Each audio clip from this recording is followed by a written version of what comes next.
Hi, everyone. Welcome to the channel. My name is Nick Cosgrove, and I am back with this week's No Filter Q&A. This is the episode where I answer all questions related to diet, training, and supplementation that I've received over the last 7 days from our in-house clients, online clients, as well as a few of our online followers.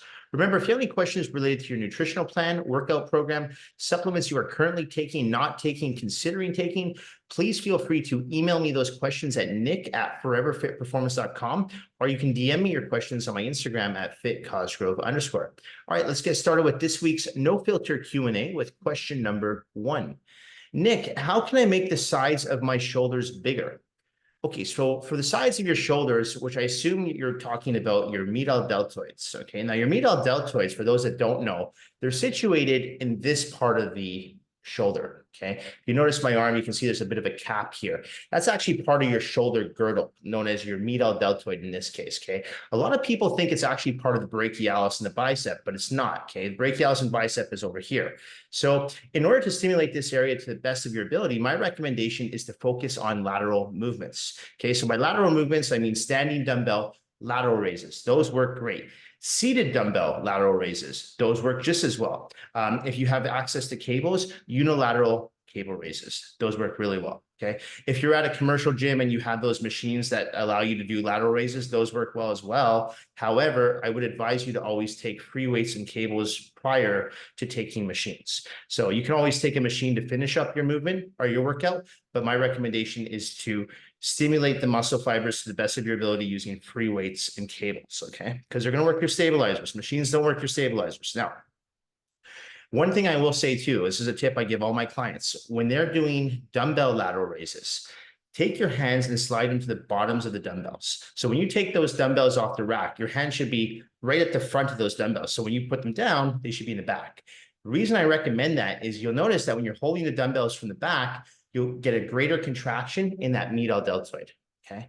So that's just a tip that I provide. I've done it for years with people, and a lot of people have noticed that they feel a better, greater contraction in the medial deltoid.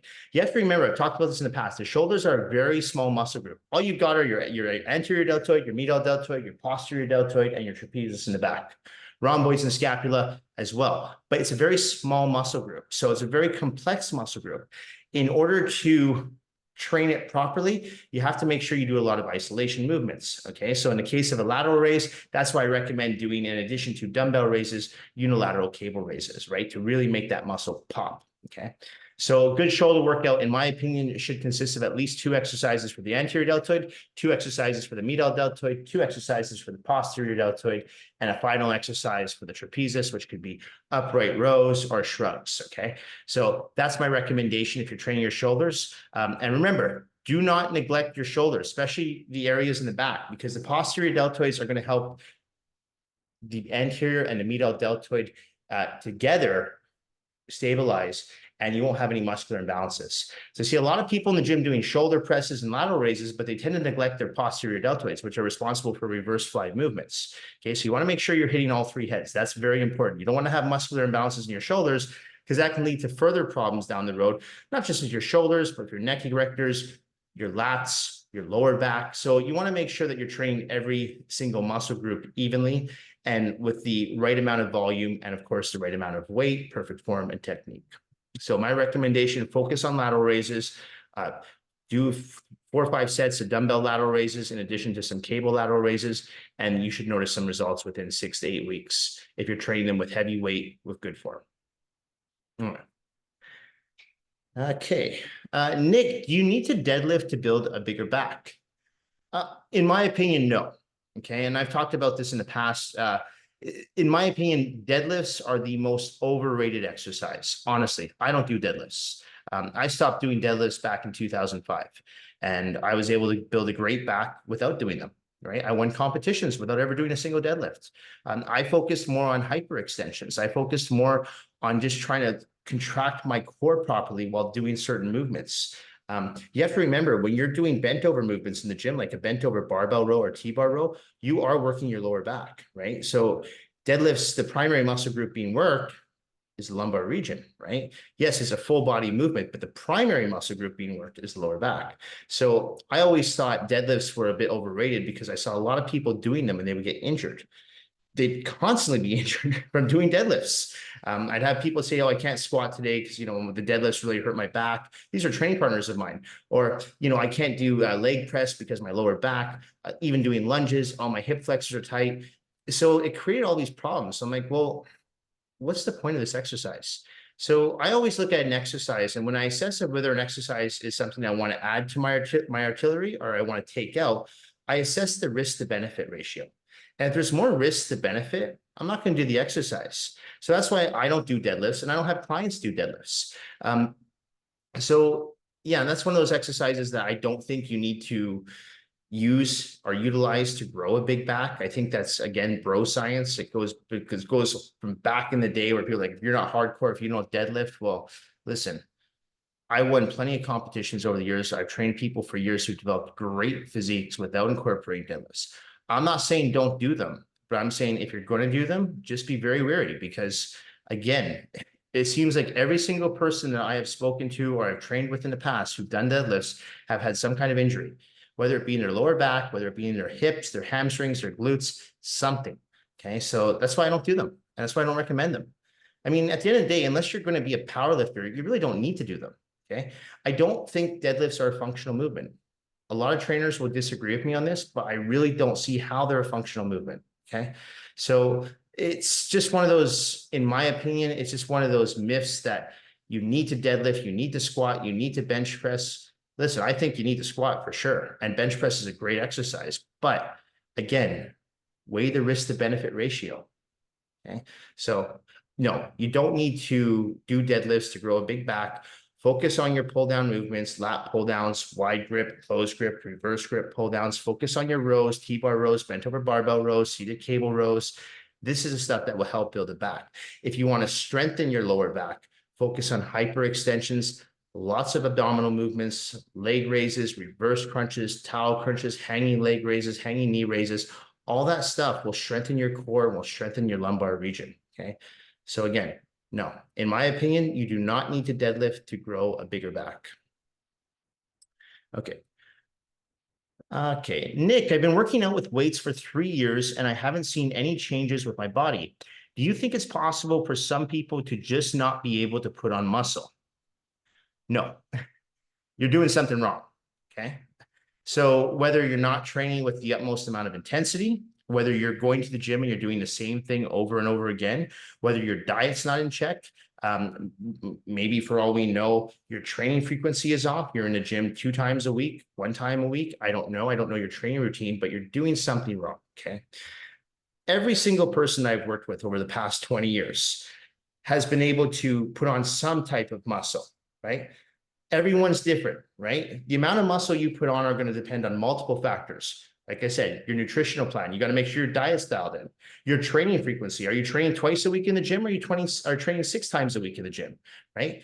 Are you focusing on increasing your intensity every time you're in the gym? Are you just training lackluster? Are you cruising Instagram? Are you taking 3-minute rest periods?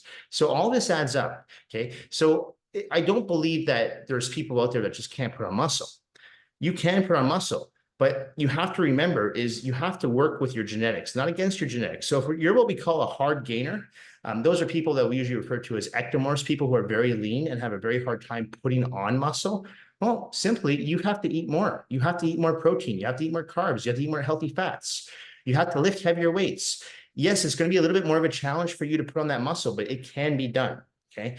So my recommendation to you is if you haven't seen results in 3 years of training, it would probably benefit you from hiring a personal trainer. And depending on what your goal is, like say your goal is to put on 20 pounds of muscle, well, I would hire someone who's got a background in bodybuilding, right? Like someone like myself, who's done it himself and has worked with people over the years to help add on muscle, right? If your goal is to train for a marathon or a triathlete, then my recommendation is to work with a trainer who focuses on working with clients who do that, right? Who do cardiovascular endurance sports, swimming, biking, all that stuff. So that's my recommendation, is to work with a professional, because I guarantee you he or she is going to assess what you're doing and they're going to find a few red flags. And because I don't have much information from you, I don't know if those red flags are coming from your diet, if you're not eating enough, if you're not training enough, if you're not sleeping enough, if you're not supplementing properly. So without knowing that information, it's really hard to steer you in the right direction. Okay. But by working with a trained professional who has knowledge and experience in the fitness industry, he or she can help propel your physique to that next level. Okay. So I would advise you to enlist in the services of a trainer. Okay. Do your research, find out, ask for credentials, ask for testimonials, ask for Google reviews, do your research, hire someone, and not for 3 or 4 years, maybe it's only 3 or 4 weeks, whatever your budget can afford. But I guarantee you, just by working with that professional, it's going to add so much benefit because he or she will find those red flags and they'll correct them for you. Okay. So no, I don't think some people can't put on muscle. I do think some people have a harder time putting on muscle than others, just like some people have a harder time losing fat than others. But at the end of the day, people can lose fat and people can build muscle. When they say they can't, they're setting their own limitations. And when you start setting your own limitations, that's very dangerous. Okay, because then you really cannot move on to that next level because mentally you've just limited yourself, right? So to surpass those plateaus, you have to get rid of those limitations and say, no, I can't put on muscle. I'm just going to have to troubleshoot here. I'm going to have to work a little harder. I'm going to have to think outside the box. I'm going to have to be strategic. Okay, but it can be done. All right. Next question. Okay. Nick, is it better to use heavy weights with lower reps or lighter weights with higher reps if the goal is to build as much muscle as possible? Neither. It's best to lift heavy weights with as many reps as you can with the best form you possibly can. Okay, that's a winning combination. So okay, so how do you figure out what heavy weights are? So what I always tell my clients is our first set of an exercise is always going to be a warm-up set. No matter where we are in the workout, if it's a new exercise to the workout and we're even for 40 minutes in, it's still going to be a warm-up set. So I want them to lift at about 65 to 70% of what they could lift for 12 to 15 reps. Okay. So that means if someone is squatting 315 for 12 to 15 reps, I'm going to have them warm up with maybe say 200, 235 pounds max. Okay. It really depends on the individual. Okay. So you want to make sure though, the whole idea of building muscle is you want to make sure that the muscle is constantly under tension. Okay. The best way to recruit more muscle fibers to that area, heavy weights, high repetitions, perfect form. Okay. That's what's going to build solid, lean, dense muscle. Doing ridiculously heavy weights for 3 to 4 reps, well, that's just going to build strength. Doing ridiculously high reps with a ridiculously light weight, I don't even know what that's going to do. It might work on your cardiovascular endurance, or as like a lot of people like to say, tone, but you're not going to be able to tone anything if there's nothing there to tone. Okay, so this is why it's important to, as I always tell clients, stick within that 10 to 15 rep range, lift the weight, your warm-up set 65, 70%, but after that, those 3 working sets or 4 working sets, if you're doing 4 to 5 working sets per exercise, that should be anywhere from 80 to like 95% of what you can do. And that's what's going to stimulate muscle growth. Okay. So to answer that question, my recommendation, lift heavy weight, high reps as in that 10 to 15 rep range. So it's not ridiculously high reps, but again, perfect form, perfect technique, very minimal rest periods in between, focus on proper execution, proper breathing, and that will allow you to build solid, lean, dense muscle. All right. Okay. Next question. Nick, how much muscle will I lose if I take a week off from training? None. Honestly, taking a week off from training is really nothing. It's not going to have any impact on your body whatsoever. What you will notice though, and I've talked about this in the past, and a lot of my clients who are now going on summer vacation for a week, they come back and they're noticing it, is the glycogen factor. When you're not training for 3 to 4 days and you're someone who trains 5 or 6 days a week in the gym, your body all of a sudden stops producing glycogen at the same pace it was producing before you were training. Okay, now glycogen is important because glycogen is like oxygen for your muscles. Without glycogen, your muscles cannot get through those sets properly. So a lot of people think, hey, if I take a week off, I'm going to feel better. Mentally, maybe, but physically, no. Physically, you're going to come back and you're actually going to feel weaker. And that's just because the glycogen receptors are not full. So I always tell clients when they come back from a 1-week layoff or 2-week layoff, it's going to take a few workouts for your glycogen receptors to fill up again. And sure enough, it does. I have a lot of people come back and go, why am I so weak? I'm like, you haven't lost any muscle. All you've lost is your glycogen receptors are low. So you haven't lost anything. Sorry, I should say the glycogen receptors are low. That's it. Give it 3 or 4 workouts if you're taking a week off, maybe 4 or 5 workouts if you're taking 2 weeks off, but it does come back. Okay, it just takes time, so be patient. But you're not going to lose any muscle. I don't advise people to take a week off from training. If people go away on vacation, I tell them, try to get at least 1 or 2 workouts in. If you don't have access to a gym, just do some push-ups, some sit-ups, do some body weight squats, do some lunges, go for a run. Just do anything to stay active. Okay, this is important. So I wouldn't advise anyone to just stop training for a week. But if you do stop training for a week, you're not going to lose muscle. Okay, but it is going to be a little bit more challenging to get back into the gym because your glycogen receptors will be low. So just remember that, okay? But 1 week off won't do much damage. Now, 1 month off, different story. I've seen people take a month, 3 months off. I've had clients, just disappear for 6 months and they come back and I'm like, oh my God, you've either lost all your muscle or you've put on body fat. And so now we got to start from square one again. We can do it, but you shouldn't have taken that time off, right? So this is why I tell people, once you start training, you really want to make sure what you're doing in the gym is sustainable. Don't do these extreme training methods, these extreme diets, because you will burn out. If you can find a program that's sustainable for life, you're not going to need to take a week or 2 weeks off from the gym.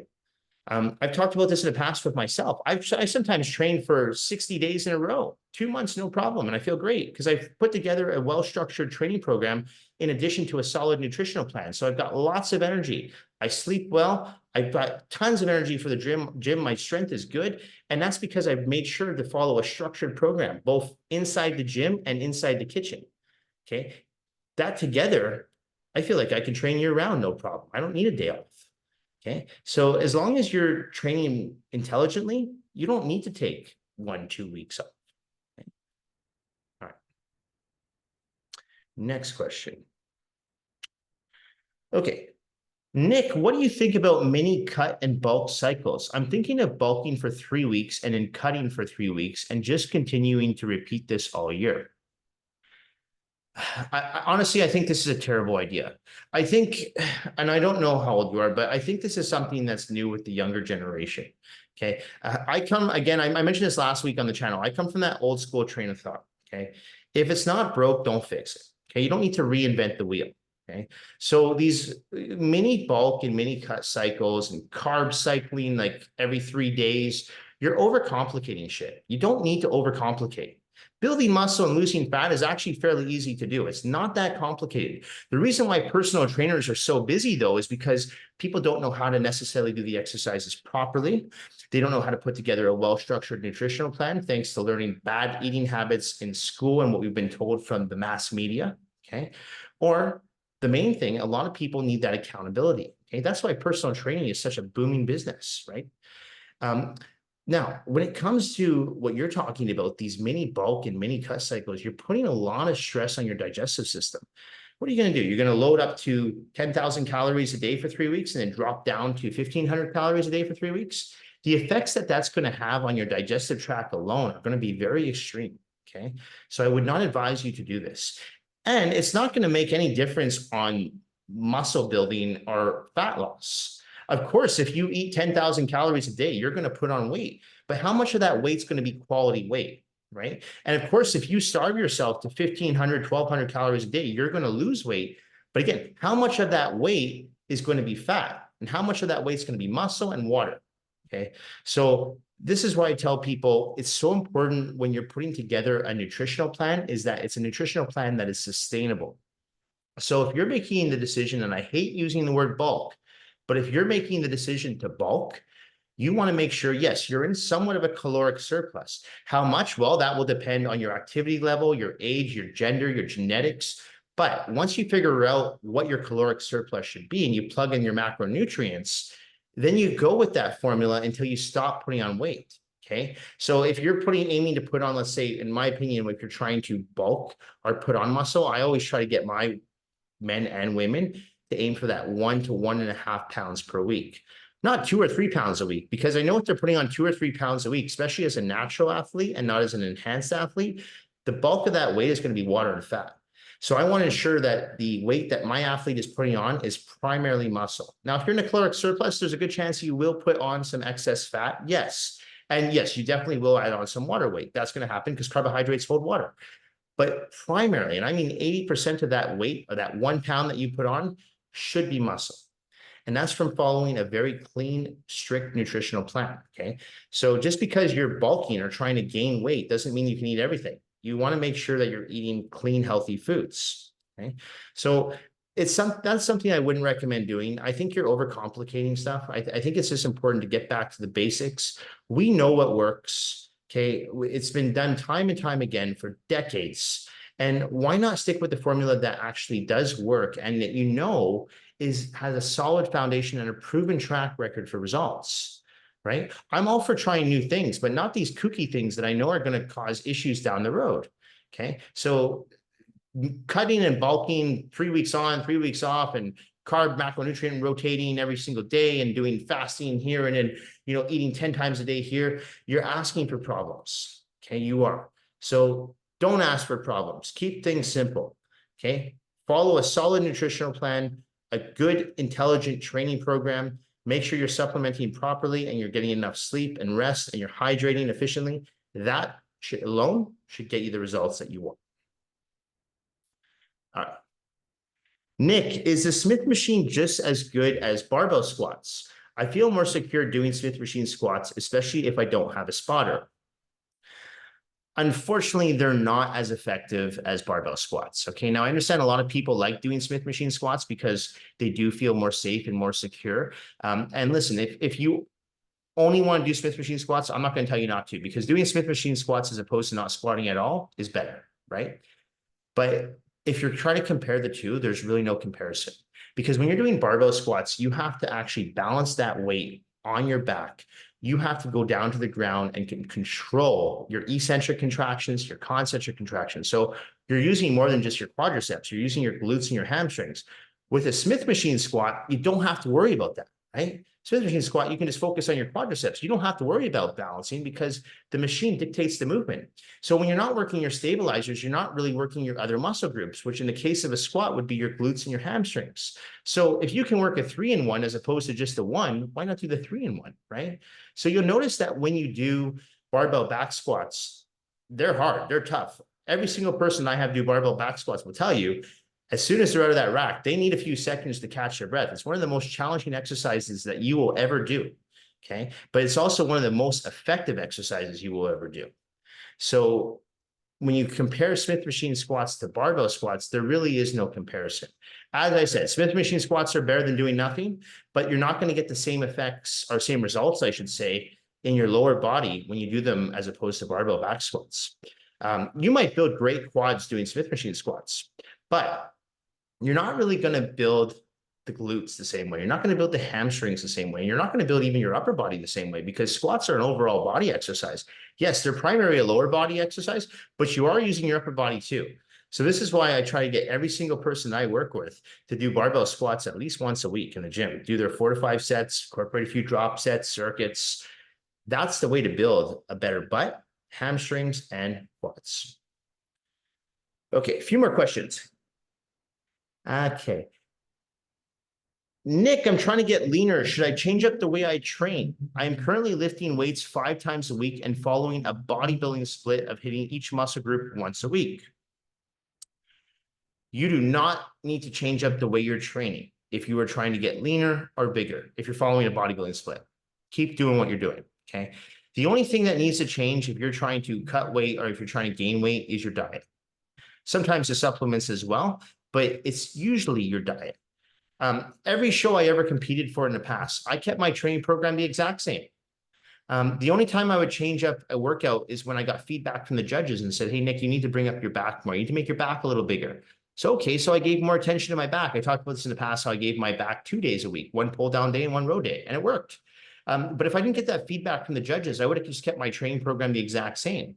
So it's important to assess your physique and notice where your weaknesses are and your strengths are. If you have a really strong lower body and a very weak upper body, I'm not saying neglect your lower body, still train your lower body, still make sure you're doing your squats and your lunges every week, but really focus on maximizing your intensity on your upper body, okay? So I always tell people that have certain strengths, I'm like, don't take your foot off the gas, but you have to put your foot on the gas even more for your weaknesses, right? But as far as building a physique, you do not need to change up your training program if you are following a bodybuilding split. Now, I'm talking about if you're trying to build muscle, lose fat, right? Because a bodybuilding split, in my opinion, is the best split to follow if you're doing that. If you're trying to build just overall strength and endurance and become a better athlete overall, maybe a bodybuilding split isn't for you, okay? But from the aesthetics component, a bodybuilding split we know works well because you're building your body, okay? So whether you're cutting or bulking or trying to lean out or trying to put on muscle or tone, whatever the hell you want to call it, the training program needs to stay the same, okay? You don't need to change up your rep scheme. You don't need to change up the superset circuit training. You don't need to do all that. Just keep doing what you're doing, okay? Training with the utmost intensity. The only reason you wouldn't want to keep doing what you're doing is if it's not working. But if you're seeing results and you're like, wow, I really like the way that I'm building muscle here. And all of a sudden you're like, but I want to get leaner. Well, don't change what you're doing in the gym. Change what you're doing outside the gym.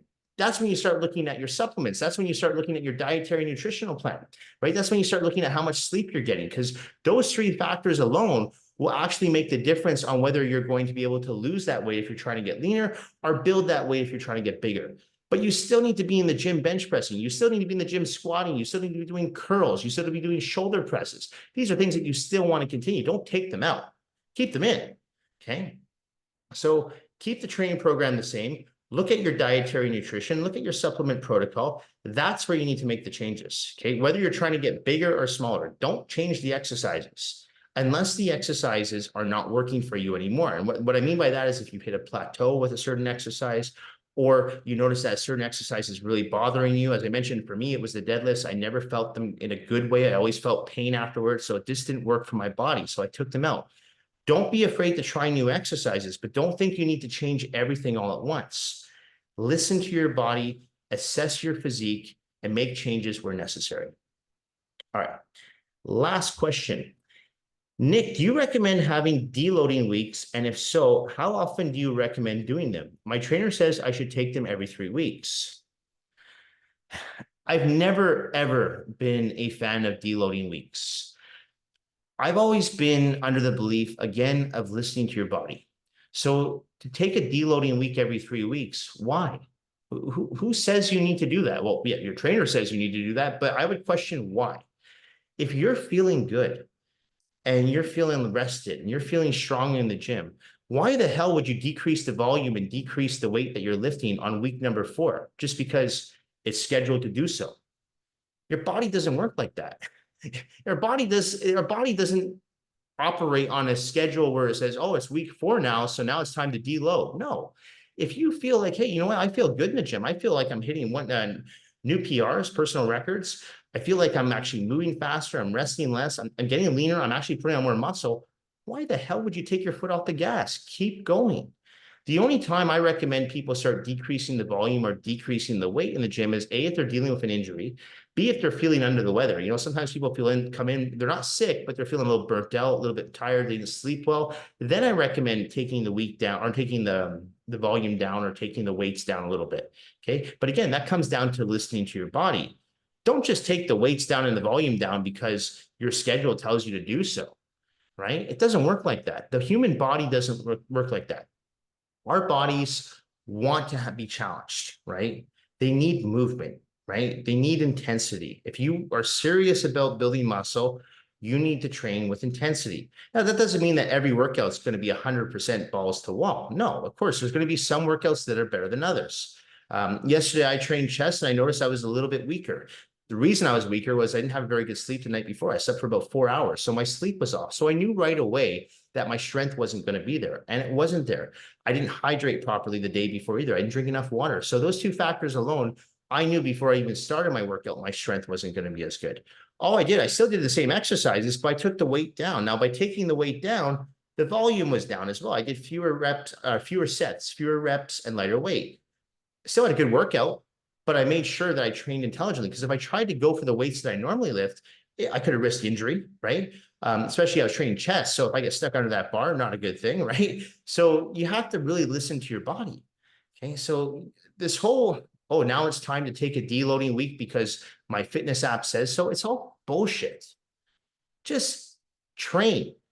listen to your body. This is not complicated. I promise you, a lot of these people try to overcomplicate things. I'm talking, when I say people, a lot of trainers, because they want you to feel like you need them by your side, because they're telling you this is when you're going to deload. This is where we're going to go super heavy. Now, this week, we're going to focus on PRs. I'm like, listen, you've got to pay attention to what your client's doing and how you yourself as a client are feeling.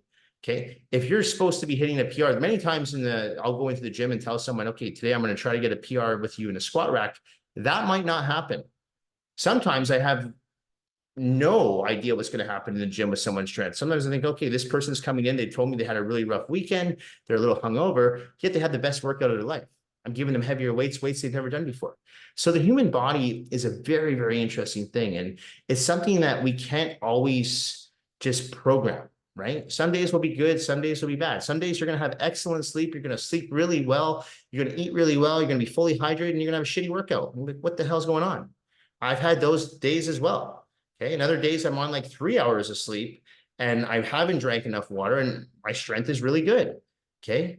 Yesterday, not so much. So again, just listen to your body. Don't worry about this deloading or when it's time to bulk or when it's time to cut.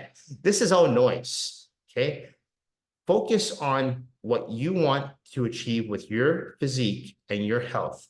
Assess your physique on a regular basis. My recommendation is to take selfies. Don't post them all over Instagram. Keep them for yourself or for your trainer and just progress week to week with your physique and take those photos to see what we call them progress photos and see, are you progressing, right? And if you're not, then you make changes. If you are, leave everything the same, okay?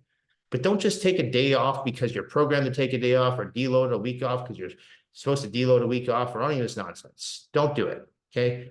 I promise you, that's just all noise, not necessary.